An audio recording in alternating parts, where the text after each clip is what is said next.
E nós recebemos nessa quarta-feira, aqui na nossa edição de hoje, a Juliana Pila, que é analista da Scott Consultoria, para nos ajudar a entender um pouco mais que momento é esse para o mercado, para o suinocultor, como é que estão essas relações de troca, custos de produção. Juliana, seja bem-vinda, é um prazer recebê-la mais uma vez no Notícias Agrícolas, mas pela primeira vez aqui no Bom Dia Agronegócio. Bom dia para você. Bom dia, é um prazer estar participando aqui com vocês. O prazer é nosso. Juliana, que momento estamos vivendo para o mercado suinícola no Brasil? De fato, essa análise do CPEA, a última análise do CPEA, ela teve continuidade? Os preços seguiram nessa trajetória de alta? Ou é um momento de certa estabilidade? O que a gente pode esperar para esse momento?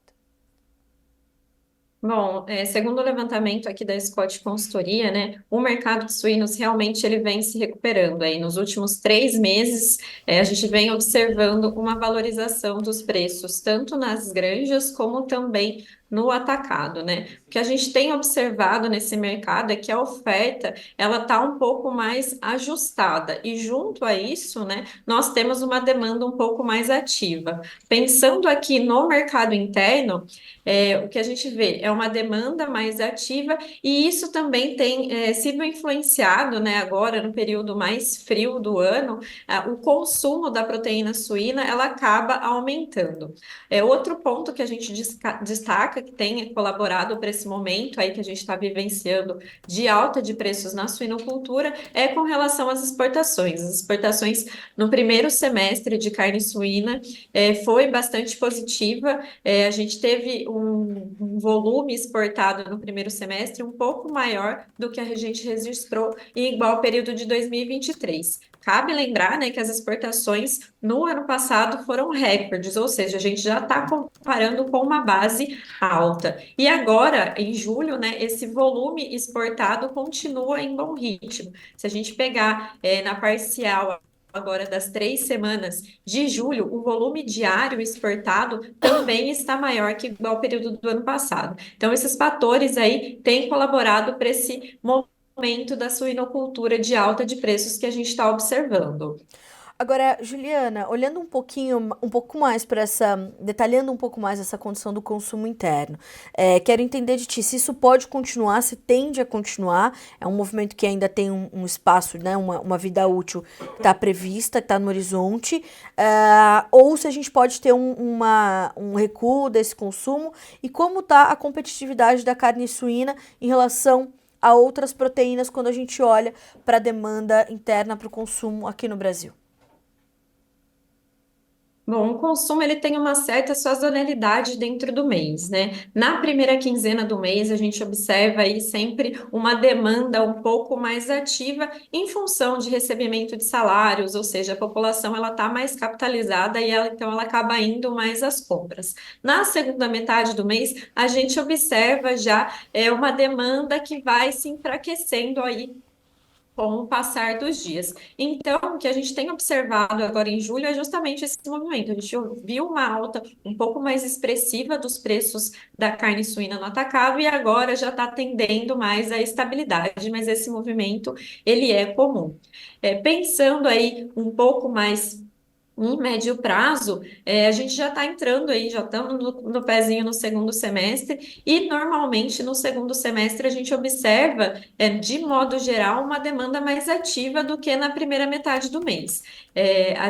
Na primeira metade do ano, desculpa. E isso influenciado também por uma melhor renda da população. No final do ano, a gente tem contratações temporárias, a gente tem recebimento do 13º salário, e isso acaba movimentando mais o mercado. Então, a expectativa, pensando no mercado interno, é sim de uma demanda mais ativa no segundo semestre, comparado com a primeira metade do ano.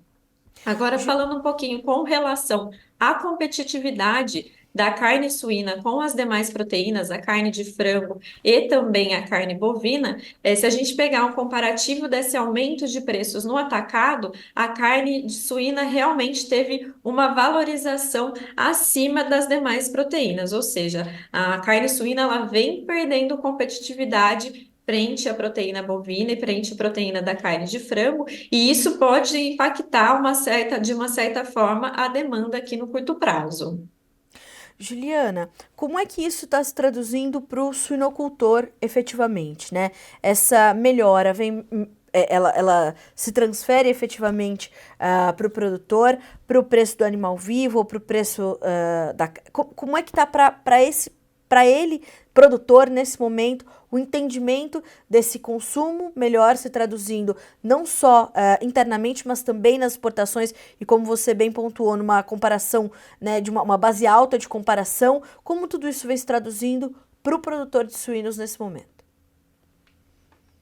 Bom, para o produtor de suínos, isso vem se traduzindo numa melhor remuneração esse ano em comparação com o ano passado, né? Acho que para o produtor também cabe a gente destacar que a alimentação esse ano também está um pouco mais em conta, ou seja, se a gente comparar aí os preços do milho, a gente tem a relação de troca do suinocultor com essa alta de preços do animal terminado, né? Em relação ao milho, está mais favorável para o produtor de suíno. Então, isso tem se refletido aí em melhores margens.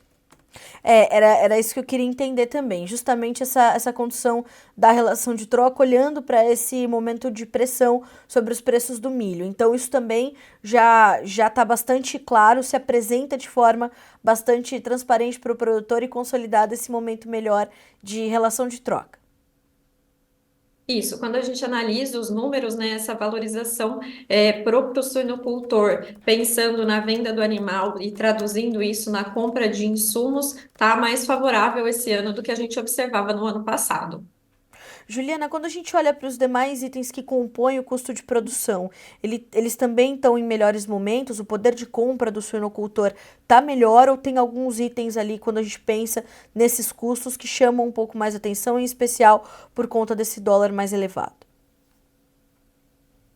Os custos de produção é uma cesta aí que engloba todos os insumos que acabam entrando, Sim. né, nessa conta, né? Mas pensando na alimentação, que compõe 70% dos custos do produtor, sim, esse ano está mais favorável aí pensando com relação aos custos com alimentação. É claro que os produtos que são dolarizados acaba influenciando aí essa alta do dólar que a gente tem assistido nos últimos dias, né? Nesse último período. Então, isso acaba impactando de certa forma. Mas os custos de produção ainda estão um pouco mais favoráveis em relação ao ano passado, e com essa alta no preço do animal terminado, a relação de troca com alguns insumos tem sido mais favorável, sim. E Juliana, você pontuou também essa condição, portanto, do bom desempenho das nossas exportações e mesmo nessa comparação, né, com essa base de comparação intensa de 2023 por conta das exportações recordes. Como é que está a competitividade, então, da carne suína brasileira no mercado internacional e qual é a trajetória que as nossas exportações deverão continuar fazendo nesse segundo semestre de 2024? Bom, o Brasil ele está, né, sendo um dos principais exportadores aí de carne suína, pensando mundialmente, né? E pensando nesse momento que a gente tem vivenciado do aumento do dólar, isso acaba colocando a carne um produto brasileiro mais competitivo no mercado externo. Então, isso também acaba, né, pesando aí para o lado dos custos de produção, mas pensando para esse momento de exportação, acaba sendo favorável esse aumento do dólar, que acaba deixando o produto no mercado internacional mais competitivo. E quando a gente analisa as exportações em volume no segundo semestre do ano, frente à primeira metade do ano, a gente observa um incremento nas exportações no segundo semestre. Ou seja, a gente já teve um primeiro semestre bastante satisfatório, então, se isso prosseguir daqui para frente, que é o que o histórico nos mostra, provavelmente a gente vai ter mais um ano recorde agora em 2024, pensando na exportação de carne suína. E isso mostra, né, que não só a gente tem um favorecimento, portanto, para o setor de proteínas animais, proteínas animais, Juliana, mas a gente enxerga o Brasil exportando mais produtos de valor agregado, né, o que também promove esses saltos importantes de evolução da cadeia industrial, da cadeia agroindustrial, agronegócio de uma forma geral, né, da matéria-prima até o produto terminado, e o Brasil vem olhando de fato para isso e para essa prática de ampliar essa participação nos mercados internacionais desses produtos de maior valor agregado, né?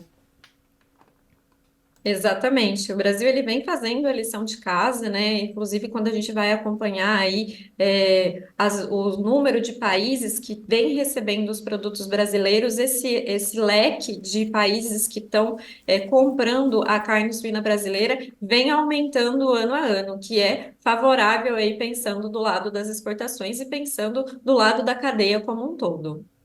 Juliana, para a gente concluir, hoje, inclusive, nesse 24 de julho, se comemora o Dia do Suinocultor, né? Então, a nossa agenda aqui, nossa pauta veio bem a calhar. A gente tem situações pontuais para os principais estados produtores do país, olhando principalmente ali para a região sul, Minas Gerais, né, São Paulo, entre os principais produtores de carne suína ou principais produtores de suínos do país. Nós temos situações ali pontuais que preocupam um pouco mais regionalmente falando, ou esse cenário que você acabou de nos descrever, ele se estende a todas essas principais regiões produtoras do Brasil? Bom, esse cenário que a gente falou, comentou de preços, a gente observa aí em todos os estados que a gente faz o acompanhamento aqui na Scott Consultoria. Eu acho que cabe um destaque aqui, né, na semana passada, pensando não no mercado de suínos, mas na cadeia de frango, nós tivemos a notificação, né, da doença de Newcastle em uma região, em uma granja, né, na verdade, no Rio Grande do Sul. A gente já viu que o governo brasileiro ele tem trabalhado aí bastante firme com relação a isso, mas a gente acabou fazendo um alto embargo, né? E alguns países embargaram as exportações de carne de frango. Então, essa carne de frango provavelmente ela vai ficar no mercado interno. Isso acaba sendo, a gente acredita que vai ser num curto prazo, isso vai se resolver rapidamente, mas essa carne vai ficar aqui no mercado interno. Então, provavelmente a gente vai ter uma queda de preços aí da proteína de aves. E isso acaba, né, melhorando a competitividade da carne de aves frente às demais proteínas, né? Então, como eu disse, né, a competitividade da carne de Sim. frango estava menor aí nesse período, isso pode aí se igualar e vir aí modificar um pouco essa demanda aí, essa pedida do consumidor em função dessa redução de preços da carne de frango. Mas aí ainda a gente não observou esse movimento no mercado, mas a gente tem que acompanhar um pouco mais de perto daqui para frente. Juliana, eu vou aproveitar o seu gancho para trazer, para te perguntar da sua perspectiva sobre o fim desse autoembargo. Você acha que está próximo, cerca de um mês, 40 dias, o Brasil consegue resolver essa situação, entregar as informações que precisa continuar entregando, embora é importante a gente destacar, né, a celeridade e a seriedade com que o caso foi tratado pelo governo federal, Ministério da Agricultura, Associação Brasileira de Proteína Animal, enfim, todos os órgãos responsáveis, a Secretaria de Defesa Sanitária, tudo aconteceu muito rapidamente para atender os nossos compradores e houve esse autoembargo. Os compradores não pediram, inclusive, esse embargo, né? O que é bastante positivo também. Você imagina que essa situação seja rapidamente resolvida e o mercado volte, o Brasil volte a exportar normalmente nesse próximo mês, talvez? É muito difícil a gente falar num prazo correto, né, de como que isso vai acontecer, mas o que a gente tem assistido é sim, é isso mesmo que você comentou, o governo ele agiu rapidamente, né? Então a gente espera que isso seja resolvido o mais rápido possível para que o mercado possa aí caminhar de forma normal aí nos próximos dias. Mas é muito incerto a gente ainda dar um prazo de quando que isso vai realmente se resolver, mas a gente está bastante confiante, né? A gente tem visto essa movimentação que toda a cadeia tem feito para solucionar esse problema, então a gente acredita que seja o mais rápido possível. Bom, Juliana, quero muito te agradecer a companhia nessa quarta-feira. Como eu falei, nossa agenda veio bem a calhar aqui, Dia do Suinocultor, você trazendo informações importantes e boas notícias para esse setor, para esses produtores. Quero te agradecer mais uma vez e te convidar para estar mais vezes conosco aqui no Bom Dia Agronegócio. Portas sempre abertas para você e para todo o time da Scott. Muito obrigada. Eu é que agradeço, um bom dia a todos. Bom dia, bom trabalho para você, Juliana. Até a próxima.